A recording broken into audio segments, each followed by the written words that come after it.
All right, I think I'm going to make a start.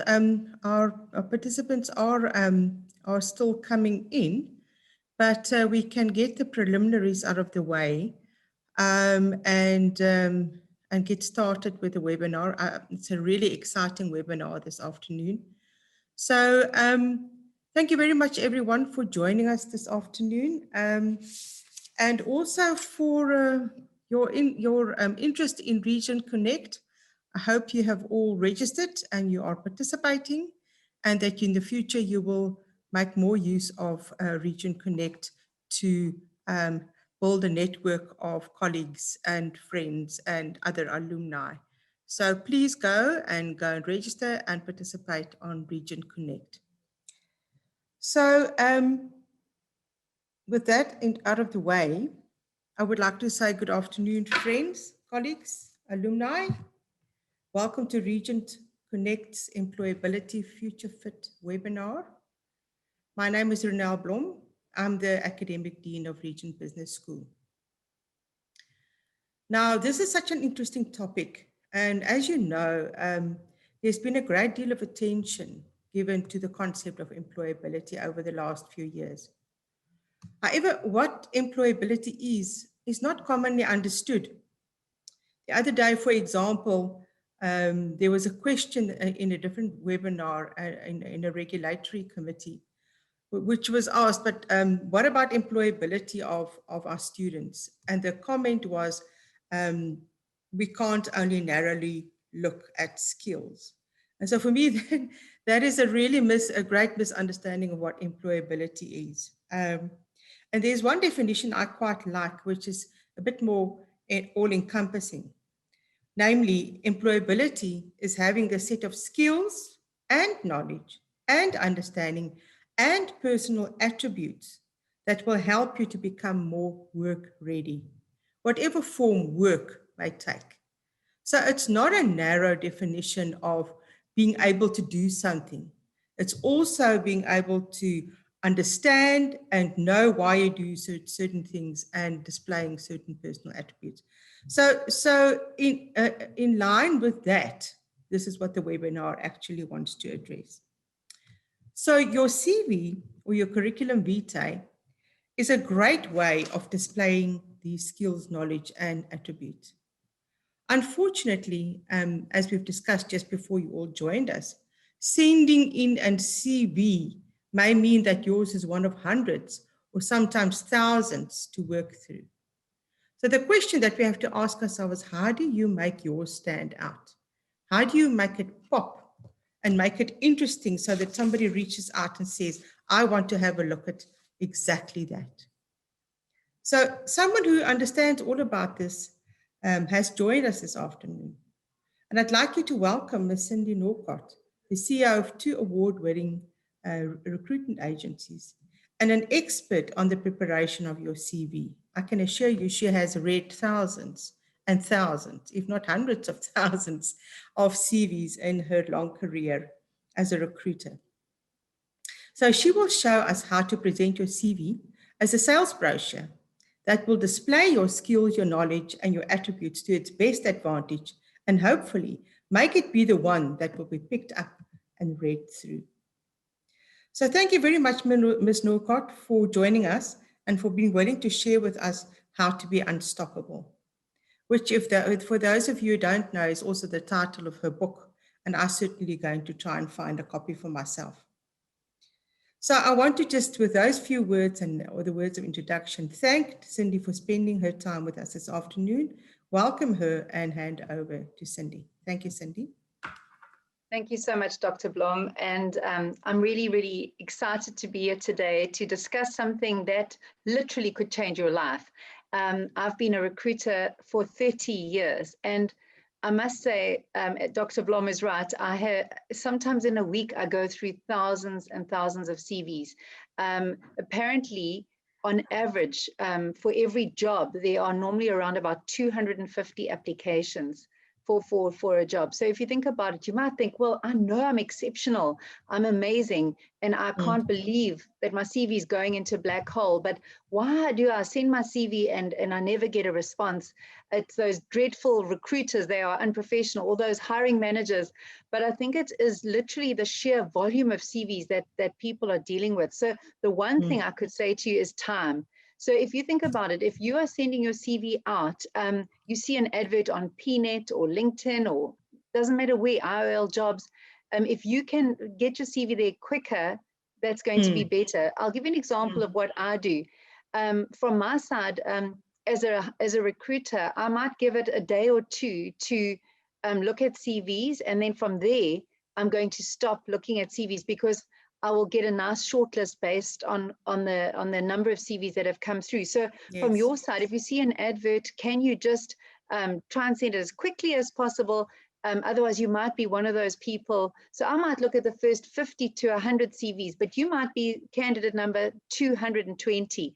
And there's nothing wrong with your CV, but you just got there a little bit late. So what is a CV? It's your personal marketing document. So you've got to think about it. Say you are in a taxi or in a car, a robot, and somebody hands a brochure. Often we look at that brochure and we decide to throw it away or keep it. Mostly we don't even want the brochure. But if you think about it, it's your personal marketing document. It's going to recruiters, it's going to MDs, it's going to hiring managers. If it doesn't look good, your CV literally gets deleted, or they send you a templated regret letter, which I'm sure we've all received. But how long does it take? 6 seconds.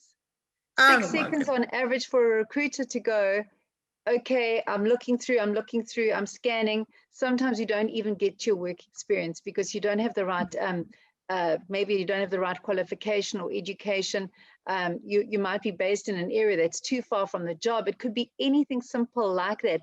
And from your own point of view, you might think, well, I wasn't even aware. So what I want to do is cram 30 years of stuff into this little session.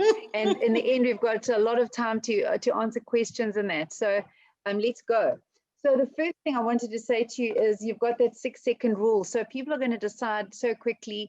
We've got to make sure that we're looking at all the right things. But the first thing is, when you're sending a CV, you are probably going to send an application. So you're going to send it normally via email. But here's a few things. So you're going to address the person by name if you know the person's name. So it would be, Dear Cindy, I see that on PNet you are advertising a vacancy for a bookkeeper to balance sheet dated this date, or there's a reference number. So then I know, okay, here it is. But let me tell you what a lot of people do. They will send their CV and then they'll send it to 50 recruiters at once. So there's no dear recruiters even, it's just sent. Or they'll send it to recruiters and I'm looking for any job. Now, we don't place people who want any job. So if you're sending it to the HR manager without a vacancy, you're probably unlikely to get very far, because a lot of people aren't just randomly taking CVs, but I understand you might want to take a chance. If you do, you'd say, Mr. Mhlope is the HR manager. Dear Mr. Mhlope, I'm sending my CV to your company. I know you might not have a vacancy for me, but I'm particularly interested in working for your company because I've heard so many wonderful things about your company and the opportunities, and I think I'd be a great culture fit.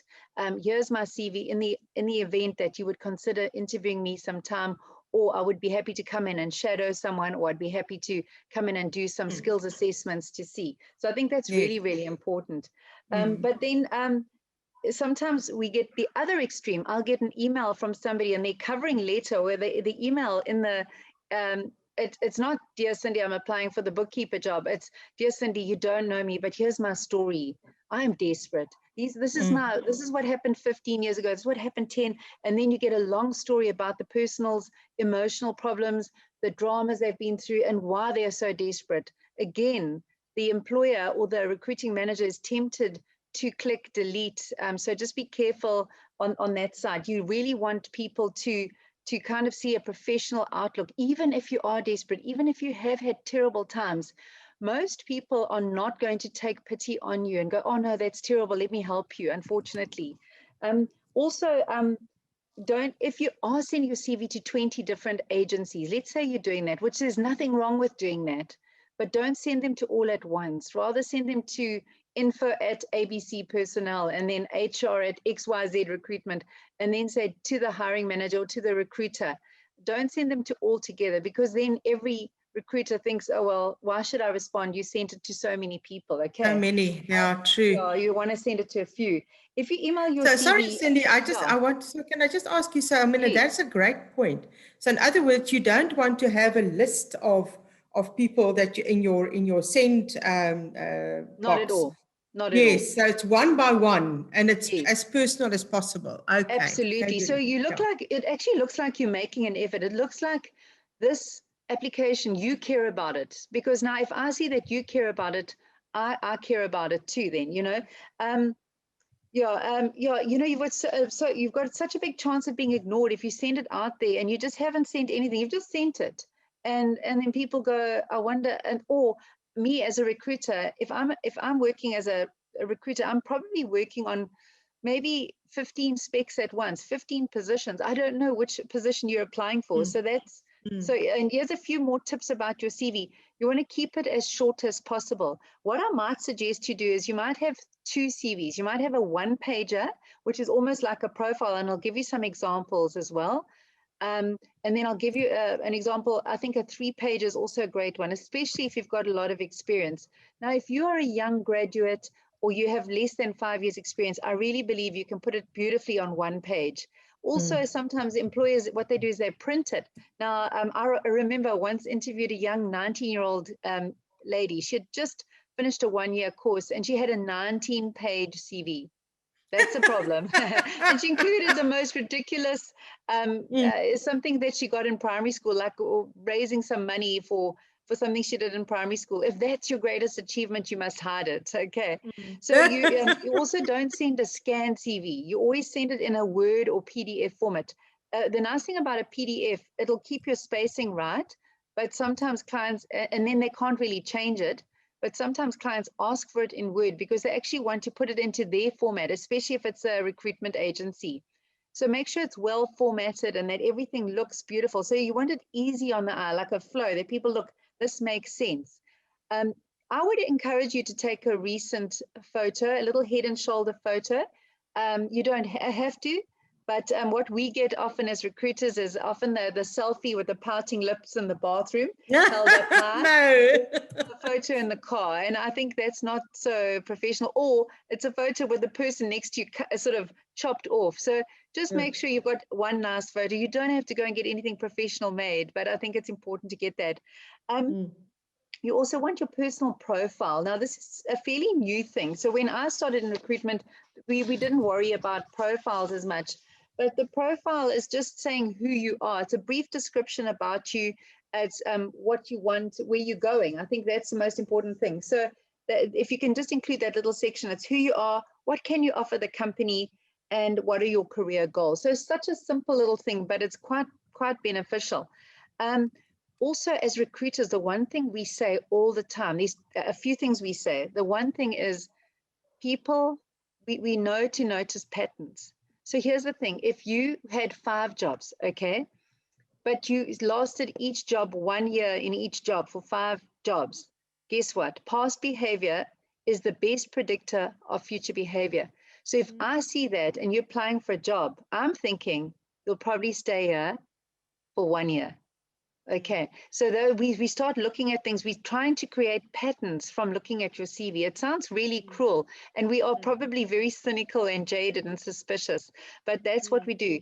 Also, imagine now if I look at your CV and it says the last one, your last job, reason for leaving, disagreement with manager, previous job, reason for leaving, unpleasant work environment, one before, to be discussed, the one before, personal. So suddenly I start thinking, oh my gosh, this person sounds like drama. And I know it might be the truth, but you might say things like, and you don't want to lie, but you might put your best foot forward and you might say, you know, no growth opportunities. And here's the thing, let's be honest, you might have had a very difficult boss, and there's a way of spinning it so that you can be honest in the interview, but you don't want to be ruled out before the interview because, I mean, we've all had difficult experiences, but what people don't want to see is a pattern of drama, a pattern of negativity, because then people think, oh my gosh, this might be not a great person. And the other thing is, if we want to hire A players and achievers, guess what we want to see? Achievements. So Yes. if you say to an employer, let's ask yourself this question right now, are you an achiever? Well, the answer is, what have you achieved? So if I look at your Yes. CV and I'm looking for an A player, a top person to be in sales, and they've got a CV where they've worked for 3 months in sales and 4 months in sales and 6 months, and they've got no awards for being top salesperson. And then another thing is, just be careful of inflating things. Like often when I interview people in sales, I'll say, what is your average commission? And the person will say, 7,000 Rand a month. And then I say, give me the last 3 months pay slips. Guess what? There'll normally only be 1 month. So just be careful of those little things that might be seen as lies. Another thing is, on your educational section, I know so many people, believe it or not, who've actually gotten a job and then been summarily dismissed for one thing that they did wrong. Under qualifications, they've written BCom. It's not entirely a lie. They are studying the BCom, but they haven't completed it. So this was somehow forgotten or not really questioned in the interview by the client. So then they say to the bookkeeper or the accountant, okay, well, when you did your BCom, and the candidate is now working, going, I didn't do my BCom, I'm still studying it. That could be quite a big problem there. So, you want to say, if you are still studying, you say present studies, or you take qualification off, and you say presently studying or incomplete qualification. Don't ever say, I've got this qualification, even though you're going to get it. And also don't assume, I'm doing my last subject. You know how many people I know who've said, I've got my BCom or my degree or diploma. They were just finishing their last subject, and guess what? They failed their last subject.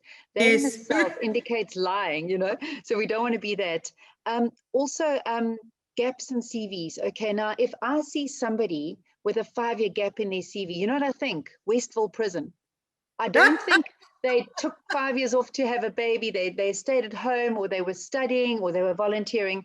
Our minds go immediately to negative things. So explain gaps. So as recruiters, these are red flags. These are things we go, this person worked from 2005 to 2010, but from 2010 to 2015, they weren't employed. They must have been in prison. Isn't that a terrible thing to think? Rather explain the gaps. I was looking for work. Now imagine most of us now, think of how many people on this call might actually have had this terrible situation. You've lost your job before lockdown. Now it's a whole year. How do you explain a year? You can actually use the lockdown and say, it was during lockdown. I was retrenched just before. During this time, I tried many, many things, but I was unable to find a job. Employers will understand that, but be truthful.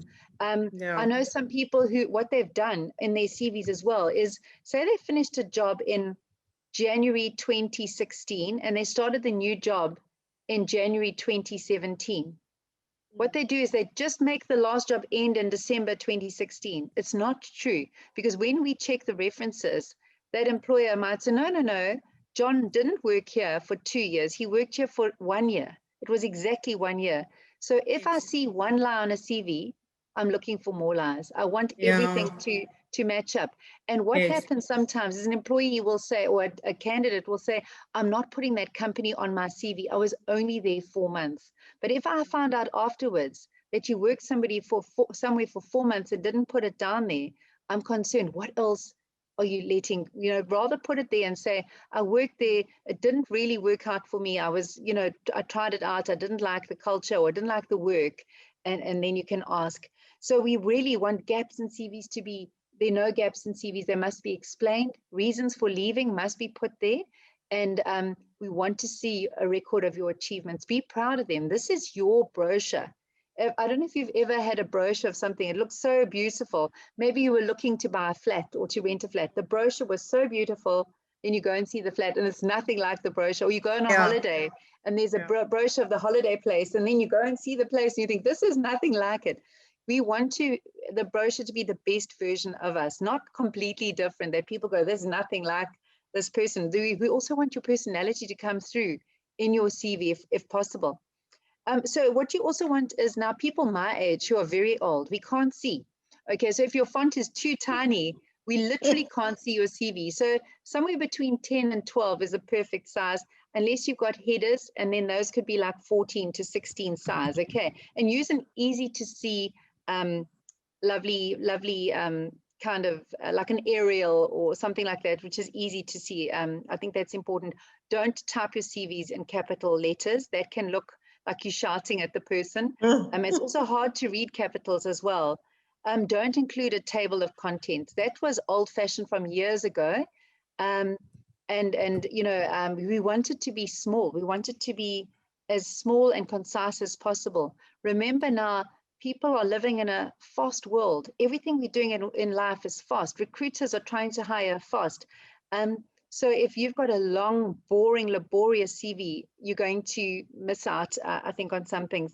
But you can make some subheadings, and the subheadings I think you can use are like your personal details, which I'll go through, your education section, your computer packages, especially if you are in accounts or in admin, or especially in IT as well, and an achievement section if you've got one, and a work history section. So those are the sections I think would be important. But let's have a look at some, like your personal details. Things that you might want to put down. Ethnicity is an important one. Race. Why is that important? Because there are a lot of companies doing BEE placements. They want to know, and some companies with the equity plans, they are looking for a colored male for that role. They're looking for a black female for that role. So if people can't tell by your name, you might miss out on those opportunities. Your current address. Now, often I have people, they'll put their parents' address, or they were in Joburg, but they haven't put down that they're back in Durban. I think that's really, really important. Yeah. If people think you're in another province, they're less likely to bring you in for an interview, believe it or not, because they think relocation, is this person really, you know, wanting to live in Durban, or are they just actively looking for anything? We also want your contact number. At least 1 in 50 CVs doesn't have a phone number and an email address on it. Okay, it's a silly thing, but people sometimes just forget, and they're not intentionally doing it. So make sure it's your contact number, your person you live with, whether it's your spouse or a parent or your best friend, so that they can contact them as well. Sometimes when we get a client wants to see a candidate, they want to see them tomorrow or this afternoon, or we try and get hold of them quickly. And sometimes what happens is 3 days later, the candidate goes, did you phone me? You know, and they've missed out. We don't want that. You don't have to necessarily put your ID number on it, but you can put your you know, your date of birth if that's important. It's not necessary to put that in. And I know there are so many scams that a lot of people are saying, I'm scared to put my ID number because there's identity theft and what have you. And while we're on that note, do not ever pay somebody to find you a job. If people are saying we've got an opportunity, you have to pay, it is a scam. I'm telling you now. According to the Department of Labor, an employment agency cannot charge you more than R1 to find a job. Okay, so if somebody is saying I'm going to charge you stuff and they're making promises, I'd be very nervous of that. On your personal details, you can also put down if you've got a driver's license or a car, if you're a non-smoker, your health status, if you think that's important. Those things can be put there as well. And you could even do a link to your LinkedIn profile. I think LinkedIn is becoming more and more used by employers, especially for higher level staff. So, you know, certain knowledge industries like IT, certain managerial positions, a lot of people are trying to build their brands on LinkedIn. The education section, okay, now, if you look at education, now you might not have education, you might have just started studying with Regent. So let's just say you're doing a 3-year degree through Regent. You could say 2021, just started studying this course.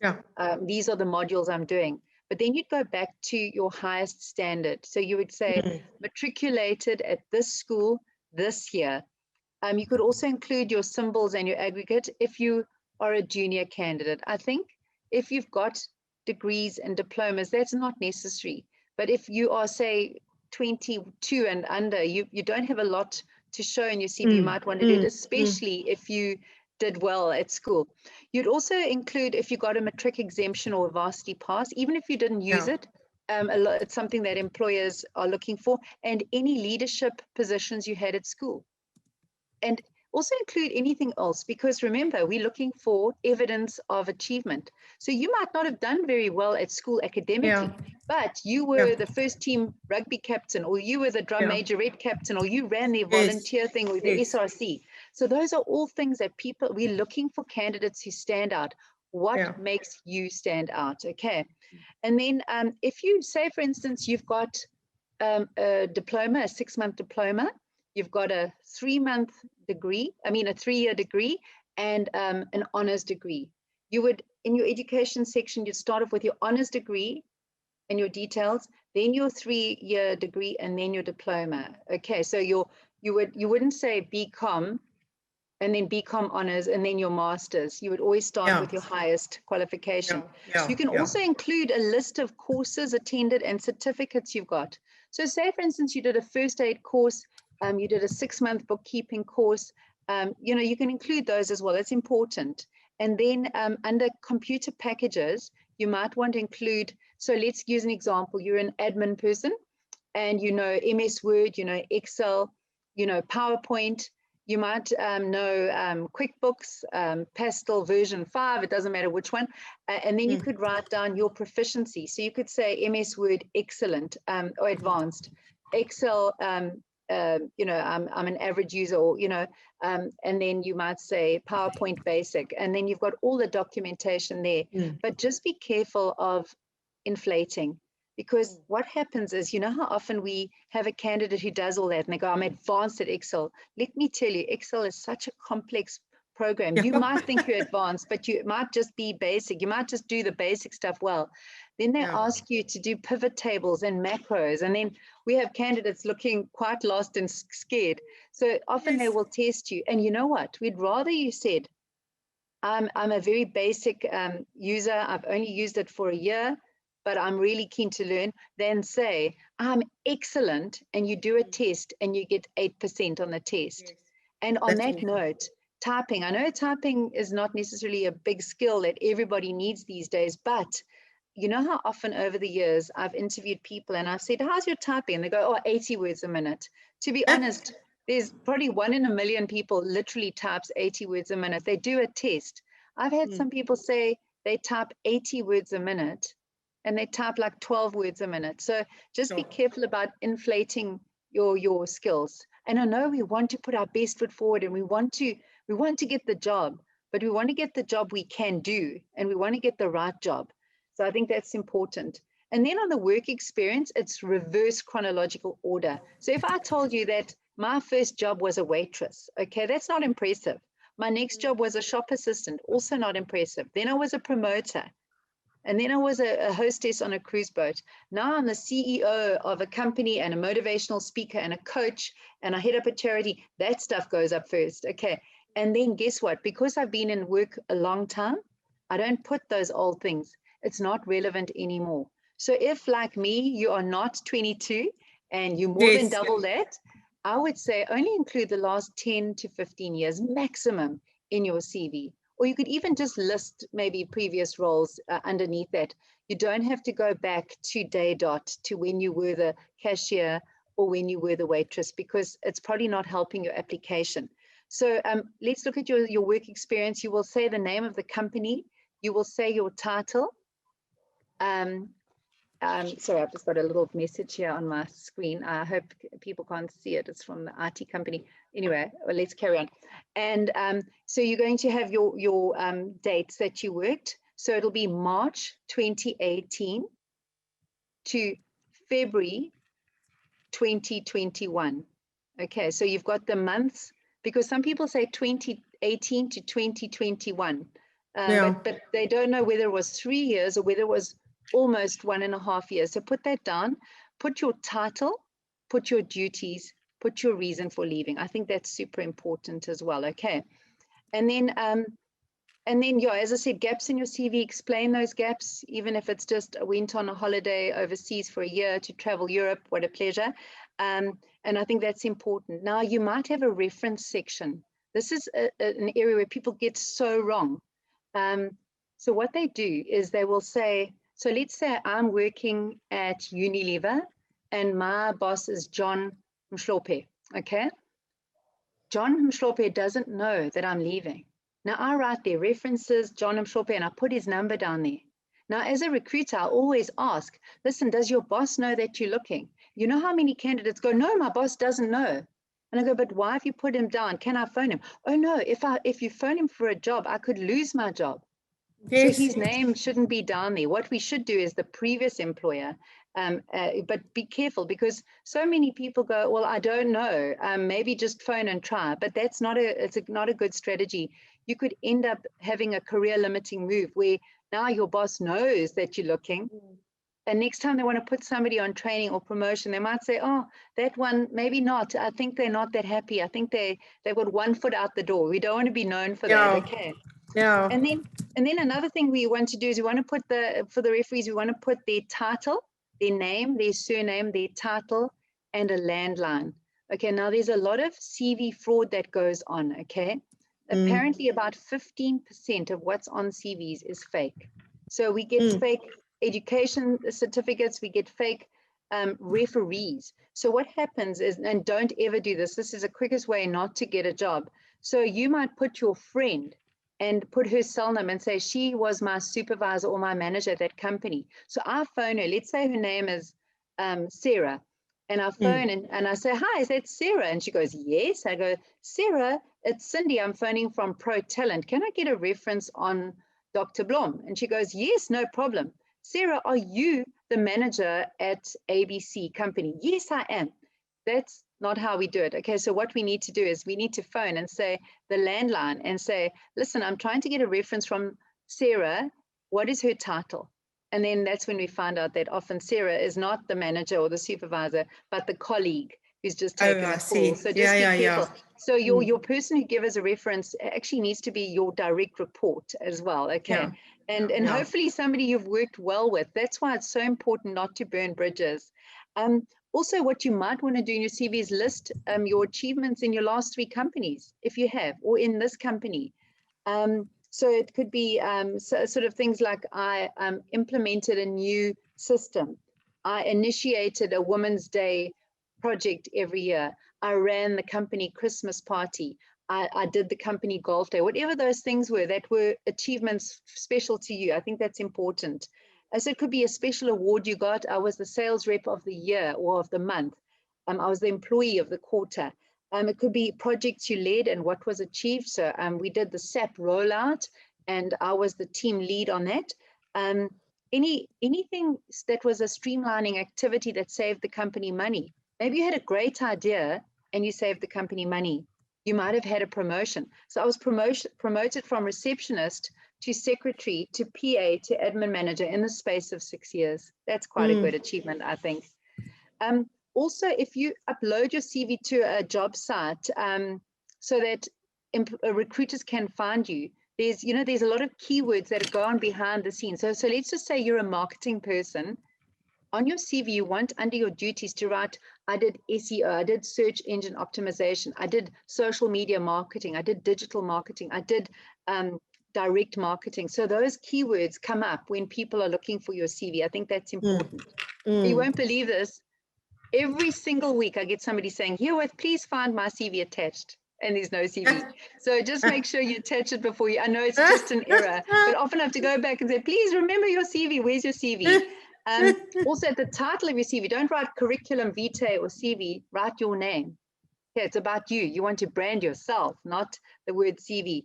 Now you can have a little additional section or 2 if you want, because you might have some special skills. So if you've been in work a while, you might want to include your awards. So you might have a section there for various awards. That's if you've got some. If you don't have any, don't put that section in.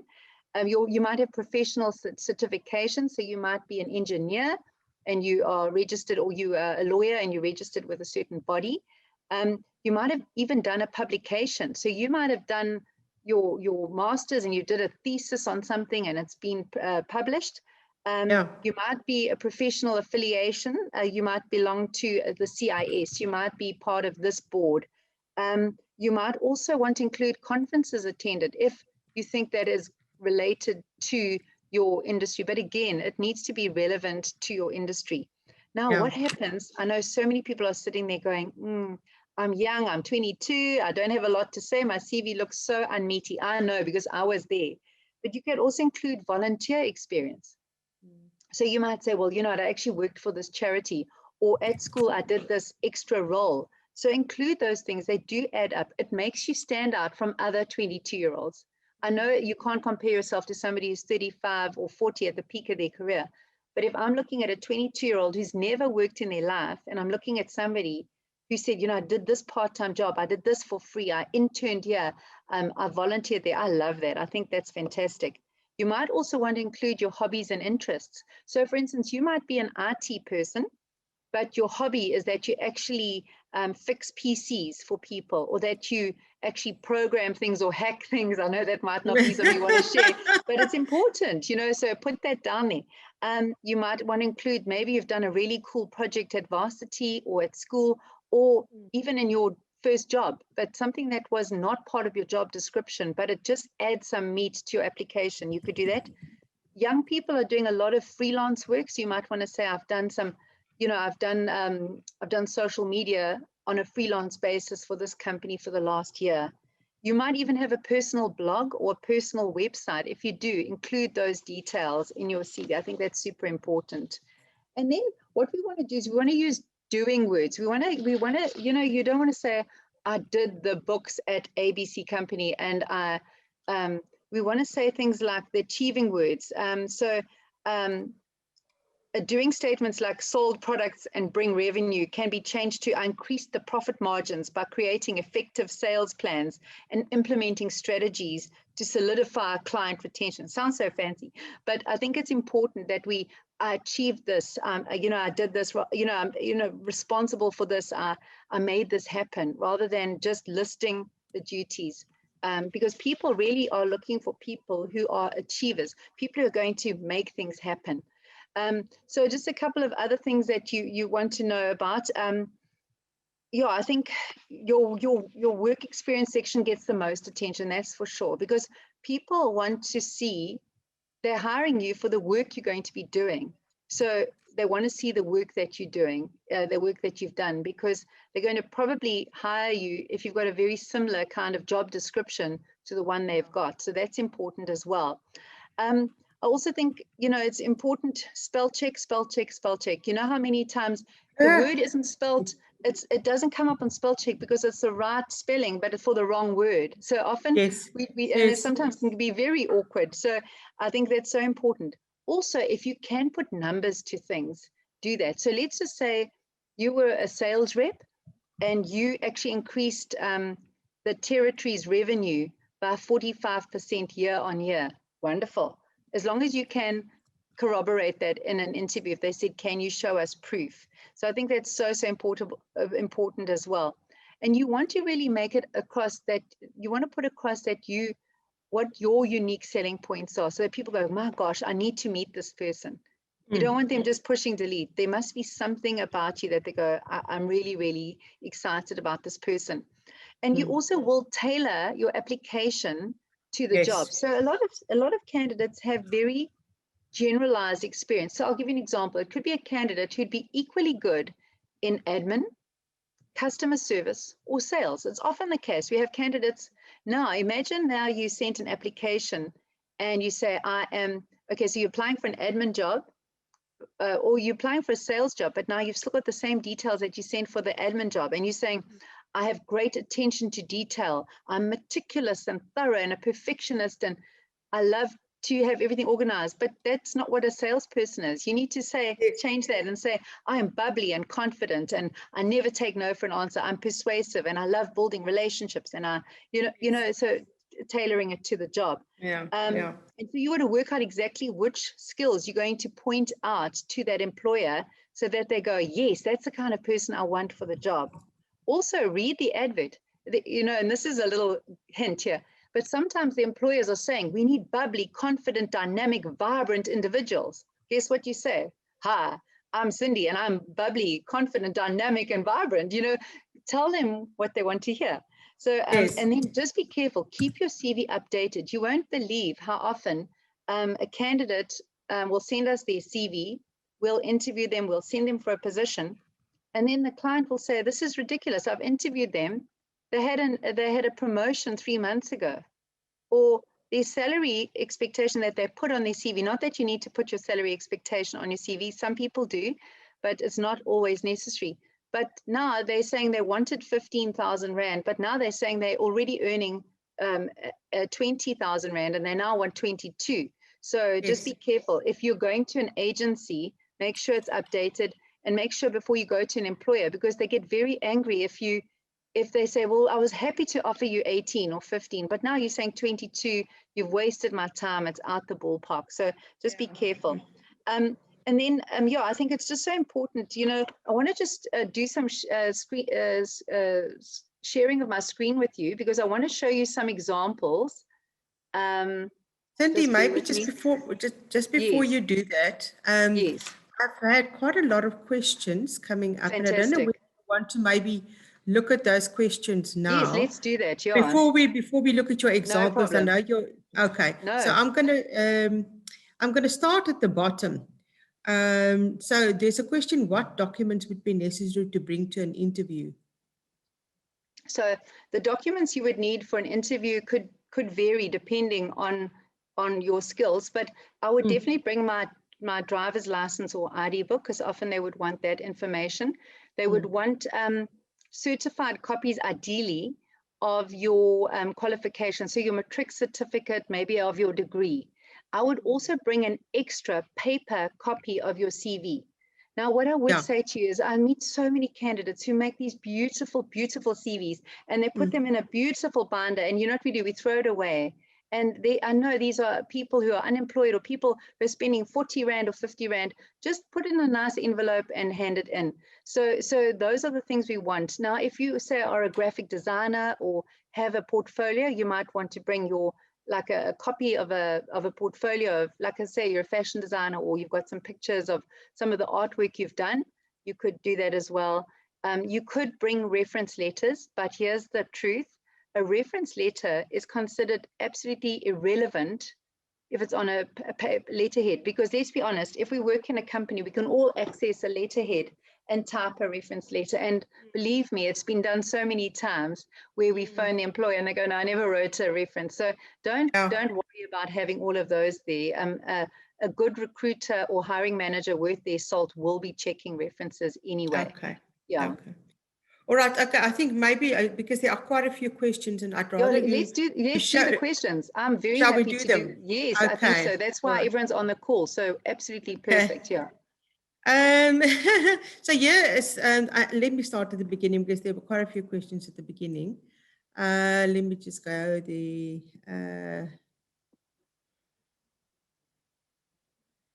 okay, so this is a general one, and I don't know whether you want to be able to want to give a comment. I know this might be going off course, but I've been unemployed for 5 years now. How can I get myself employable? Okay, by doing this. Yeah, I think that does help. But also, I think sometimes what we do is what's happening in the job market right now, there's a lot of people lost their jobs last year through retrenchment, through businesses folding. So what there seems to be is a trend at the moment in the job market where employers are doing what they call a working interview. They're taking people on contract for a period of, say, up to 3 months, and then they will take them on permanently. So maybe to put yourself out there to say, I'm prepared to do temp, I'm prepared to do contract. As I said earlier, sometimes the fact that you've been unemployed for 5 years is not your fault. It's due to the fact that you might not have a scarce skill that's needed. You might not have updated skills. You might find that you've just been pipped at the post so many times, and then before you know it, it's 5 years. And then employers do get that mindset going, gosh, it's been a long time. You might want to adjust your salary expectation. I know some people have even offered to work for free for a few weeks to prove themselves. I don't necessarily advise this, because I think sometimes people exploit people. But you want to get back in. Maybe there's a short course you can do to upgrade your skills, but just be careful of just doing courses for the sake of it and they're not related to what employers want. So, I mean, let's be honest. Say this lady is a bookkeeper and she hasn't got the latest maybe she doesn't understand zero, and so many companies are moving on to zero. It might be worth her while to then say to somebody, listen, can I come in and help out in your company for a week or 2 or 3 and learn zero, and you can get my labor for free and I'll learn the skill. So then going for an interview, somebody says, do you have zero? I've actually got recent experience on it, and yes, I've got it on my CV, and maybe you get a reference from that person. But you know, the other thing is to also consider, what do I have in my head, heart, and hands that I can do? So I might be unemployed and I might be battling in the job market, but you know what? I can make chili sauce or fudge, or I can actually start my own little business doing digital marketing, or I can be a virtual assistant. Yeah, I've often found, and I'll go back to the question because there are a lot, but I've often found that when people do short contract work, they don't consider themselves to have been employed. And I mean, I think that's also maybe, you know, something that one needs to look at. Anyway, I think you're absolutely right. Can I just expand on that? I think a lot of people are going, you know, if I don't have a permanent job, then I'm somehow less than, or my experience is less than. Let's be honest, we're moving into a gig economy now, where a lot of people are becoming slashies. So I do this / this. So I make chili sauce / I make fudge / I do photography for weddings, plus I do some social media, plus I temp at that office when they need me. And that is how I actually make my income. So I think we need to change our view of work, that if it's not permanent, it doesn't mean it's less than, it's just different. And there's a lot of people doing gig work, freelance work, contract work. Absolutely. I think that's awesome. Yeah. Okay, so I'm going to skip that one. Let me just, do employees, I suppose the employers, mind if I only have a LinkedIn account and not any other social media? Absolutely no problem. Actually, to be honest with you, I think so many people have lost themselves jobs without even realizing it by having terrible Facebook and Instagram accounts. So LinkedIn is really a more professional, it's like business related, it's professional. So I would encourage people to say, rather have a beautiful LinkedIn account, and then do yourself a favor and do a little audit on your other social media. Are the posts appropriate? If you're applying to be a manager at an NGO, and they see that you're behaving like a hooligan, they might not like that. Or you're trying to apply to be an accounts clerk at a prim and proper accounting firm, and there's every picture with you drinking alcohol and looking drunk. They might not like that. So I think it's important, you know, so manage or make sure your settings are private so people can't stalk you. But recruiters do. We stalk candidates. We go onto their social media. We look, we're trying to find a full picture of the person. Is this person what they came across on their CV and in the interview? So let's look at their LinkedIn. Let's get the references. Let's do the assessments. Let's do their psychs. And let's get a nice, beautiful picture so we know this candidate is what the market wants. Yes. Okay, so here's a short one. Do we continue to use a cover page for a CV? So can you say that? Sorry? A cover, so front cover of CV. Is it a waste, or do you actually do it? I'd say it's a waste. We want to keep them as few pages as possible. I've just seen one of the questions as well from Fumbaleni saying many recruiting agencies or consultants tend to change the information on a CV and add falsified information or more information that will surprise you during the interview. To be honest with you, and that is completely and utterly unethical. A recruiter needs to be sending the information that you've given. You know what I mean? It can't be extra stuff. It can't be, and that's blatant lying and falsification. So definitely not, you know, that should never be done. And then if ever that was the case, the candidate needs to be honest in the interview and say, I don't know where they got that information from. That is not true. This is the truth, you know, because nobody should be trying to embellish or add extra stuff on. That's definitely not right. Okay, thanks for picking that one. I missed it. There's one about, should I attach the certificates of achievements or just certificates of qualifications?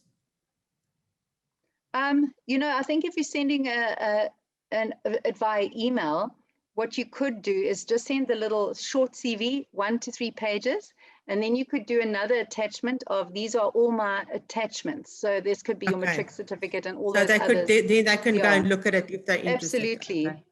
Absolutely. Okay. All right. How do I put the job descriptions on the CV? So yeah, here's a question is, do I put the job description on the CV or is it not necessary? You I would think you put your responded to that. duties. Yes, you would Yes. put your duties. But what I find is some candidates, they put so many duties on. They'll put like things that they do once a year. So You've I got think it. what we Yes. need to do is keep it as neat as possible. What Mm. takes up 80% of your day, 80% of the time, and those are the Yeah. things. And then So your focus key maybe on one or deliverables. two achievements. Yeah, Yeah, exactly. yeah, yeah, Exactly. yeah. Okay, so there was a question about, is it wise to disclose all your qualification in your CV, or can you simply provide the relevant one that is in accordance with the job specification? I would put everything I've got down because to me, this is my selling point. You never know what's going to impress someone. I know there's this mindset with some people where they feel overqualified. They're actually concerned that they're going to intimidate the employer or the hiring manager. But the thing Yes, is, if yeah. these are your qualifications, include them. Definitely include them. Yeah, yeah, Yeah. yeah. Okay, and I think this is also a good comment. It's this whole point of the gig economy. So in this day and age, staying in a job for 1 year is not unusual because very often it is on contract and it is short term.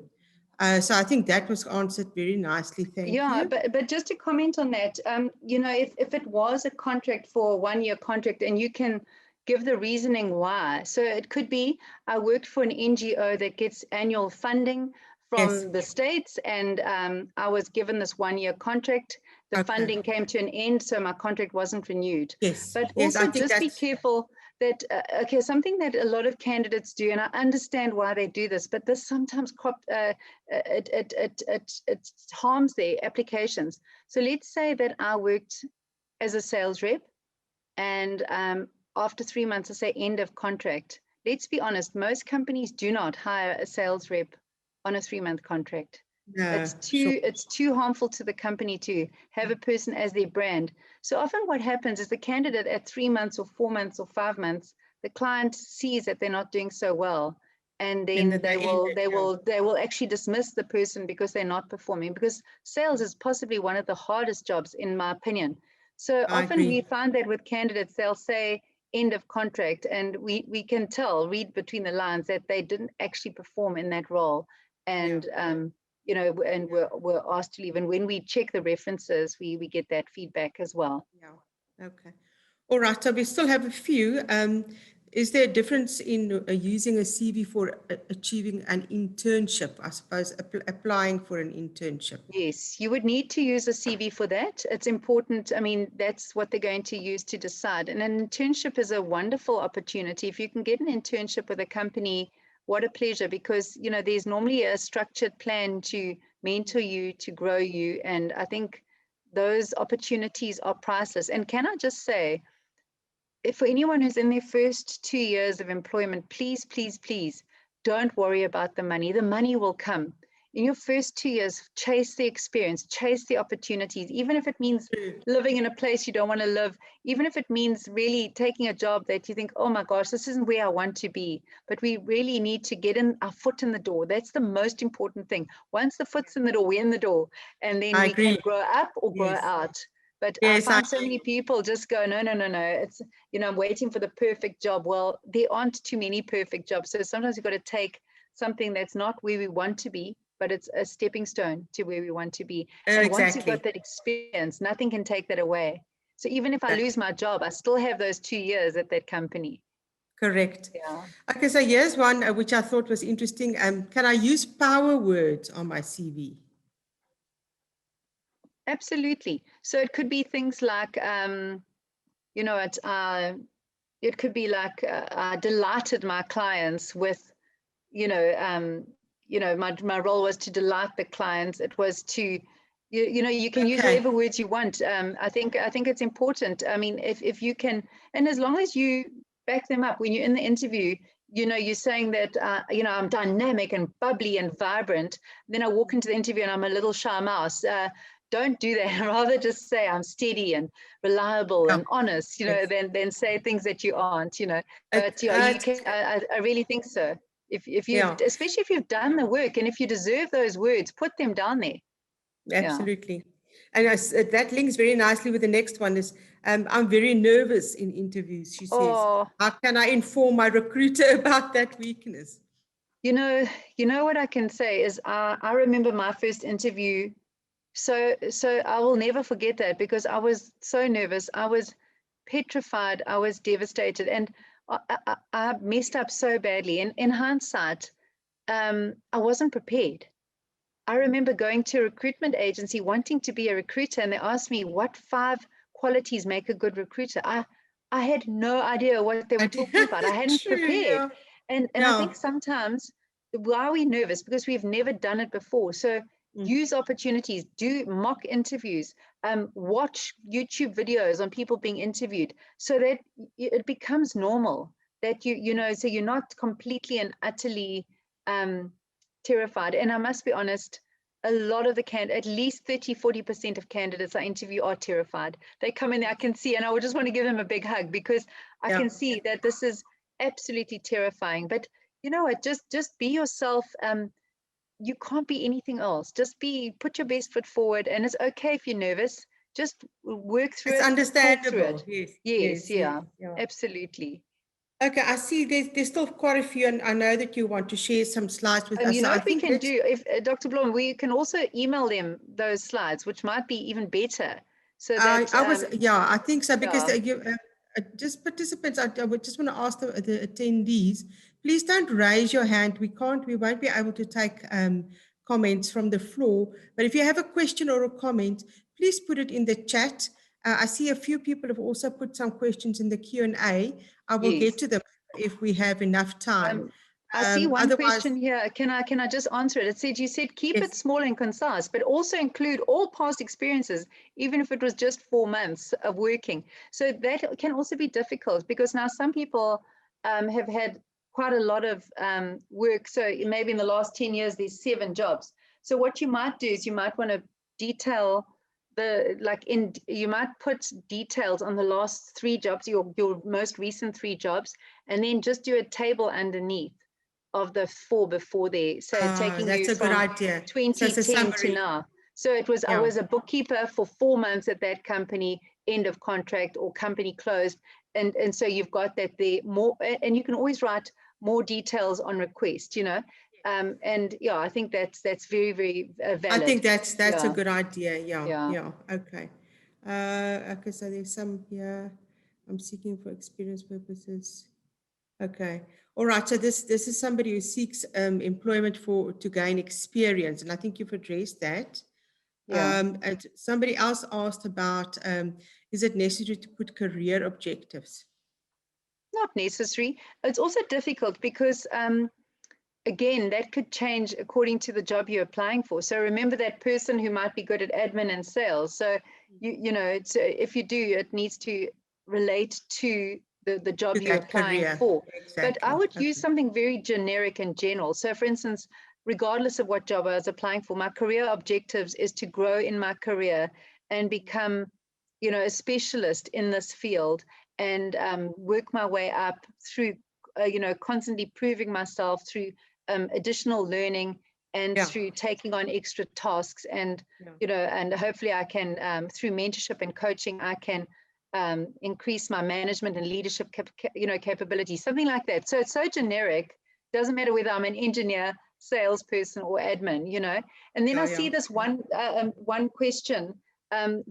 I've worked at 2 different establishments at the same time for most of my adult life. So I work, mornings here and afternoons here.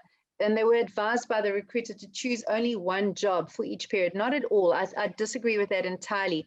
And remember, this is the world we're in.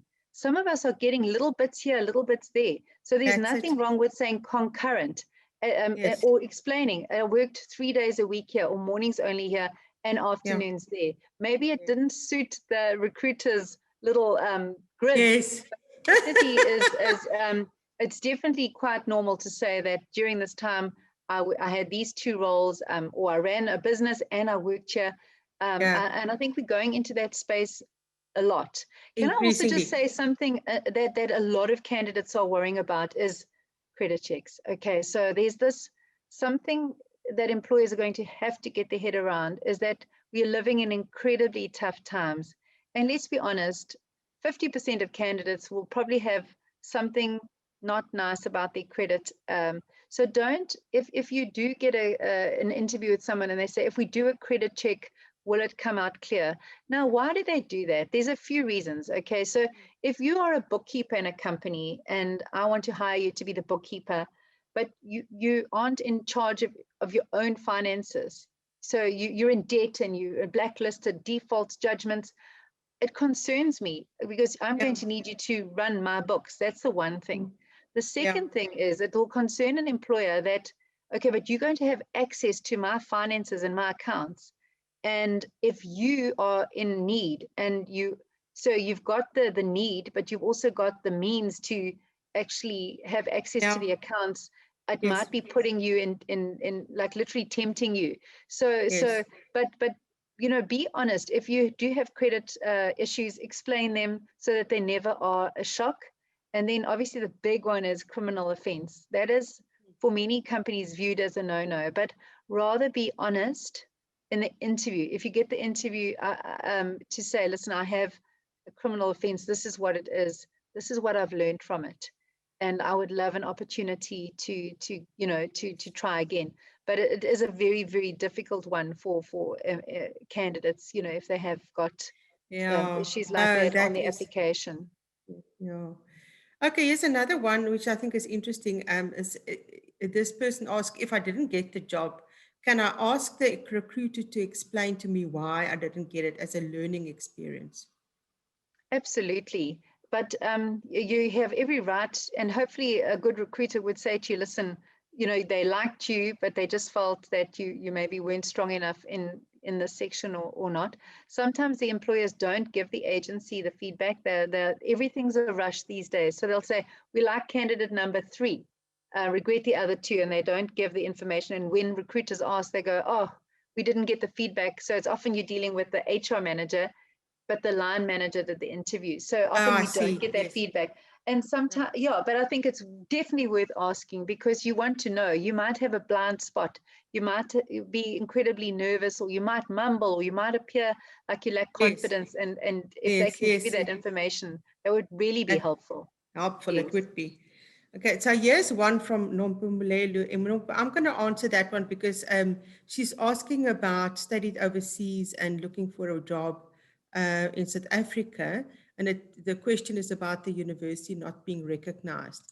I just, I think I can answer it separately, but the best thing to do there is just to take your qualification to the South African Qualifications Authority and ask them to evaluate it and give an equivalence so that the recruiter knows what this qualification is, the value and the level in South Africa.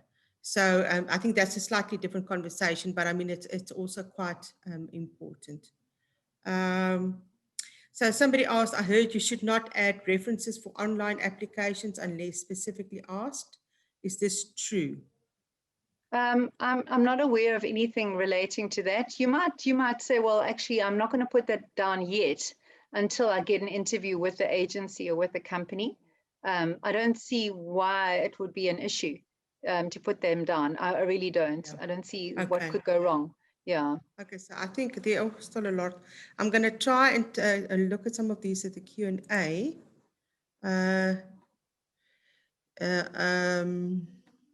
Sometimes it happens that I'm sending my CV to, for example, 3 companies simultaneously. So I do my subject, change the receipt or the person who receives it. I do attach the necessary, but on top, it's on, is there any problem? Yeah, I think you did answer that. Don't send it to too many. Rather focus and make sure that it is focused on a particular person. It's personal when you send your CV. With regards to reasons for leaving, what's the professional reasons? For example, like I was unhappy and left. How do I do that? So yes, I mean, some people will say unhappy work environment. a lot of people would just write better prospects. Mm. You know, so I think that that could be an option as well. Yeah, yeah. You don't want to say to be discussed in the interview. You don't want to write their bad boss, you know. I mean, we've seen it Yes. all. So, and you know, it's so difficult. You could be looking for better opportunities. So maybe keeping it very vague. And then when you're interviewed, they could say, what did you mean by meaning? Well, I'm looking for an opportunity to work for, you know, in a happier environment. I'm looking for a Yeah. culture that's, you know, that's positive. And I felt that that wasn't the right opportunity because of the fact that the culture was difficult. You don't want to badmouth ex-bosses. No. Even if you had a terrible boss, try and spin it and say, this is what I learned from it. This is the positive I got out of it. Yeah. Okay, look, I mean, I think there's still too many questions and our time is No running out. problem. In fact, we're already out of time. What I think we'll do is we'll collate the questions, if you don't mind, Cindy. Yes. And maybe what we can do is together put together a set of responses. We will Which you can share. email. Yes, we're going to share the slide with everyone. We're also going to be sharing the link to this video.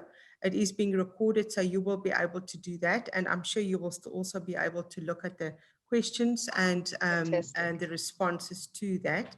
So please do not despair if your question wasn't answered. We didn't really expect that there would be so many questions. I mean, this is the first time I've been in a webinar where there's just been such a flood of questions. Unbelievable. So Unbelievable. Yeah. So I just, I just want to really thank you. What we're going to be doing now, just in terms of the competition, thank you very much, everybody, for really giving us great questions. And I said, it was like a flood of questions, and I've never seen anything like it. So what we'll be doing is we're going to be making a judgment about which questions we felt was best. And the person who comes out tops will have an opportunity to have a mentoring session with Cindy. So you'll get it from the horse's mouth, so to speak. And it's not only for CV writing and that type of thing, but any kind of employee, employer, or just general business coaching related questions. So that's up to you. You can indicate to Cindy as the winner what kind of focus you want to be placed on your mentoring session. So yeah, I think this has been a wonderful and dynamic and exciting webinar. So thank you very much, Cindy. I hope you will keep your association with Regent Connect. Absolutely. And if you haven't yet registered, then please register now and participate. We will, of course, also share a lot of these questions, I think, on the Regent Connect interactive site. And please also respond to it there. Let me just see if I've got anything else. No. So that's us. We're over our time, but it was a wonderful afternoon that we spent together. Thank you very much. And thank you, Cindy. And thank you, colleagues. Thank you, Mrs. Yusuf and Yoranta, everybody who made this possible. Thanks, and see you soon. Thank you, everyone. Thank you.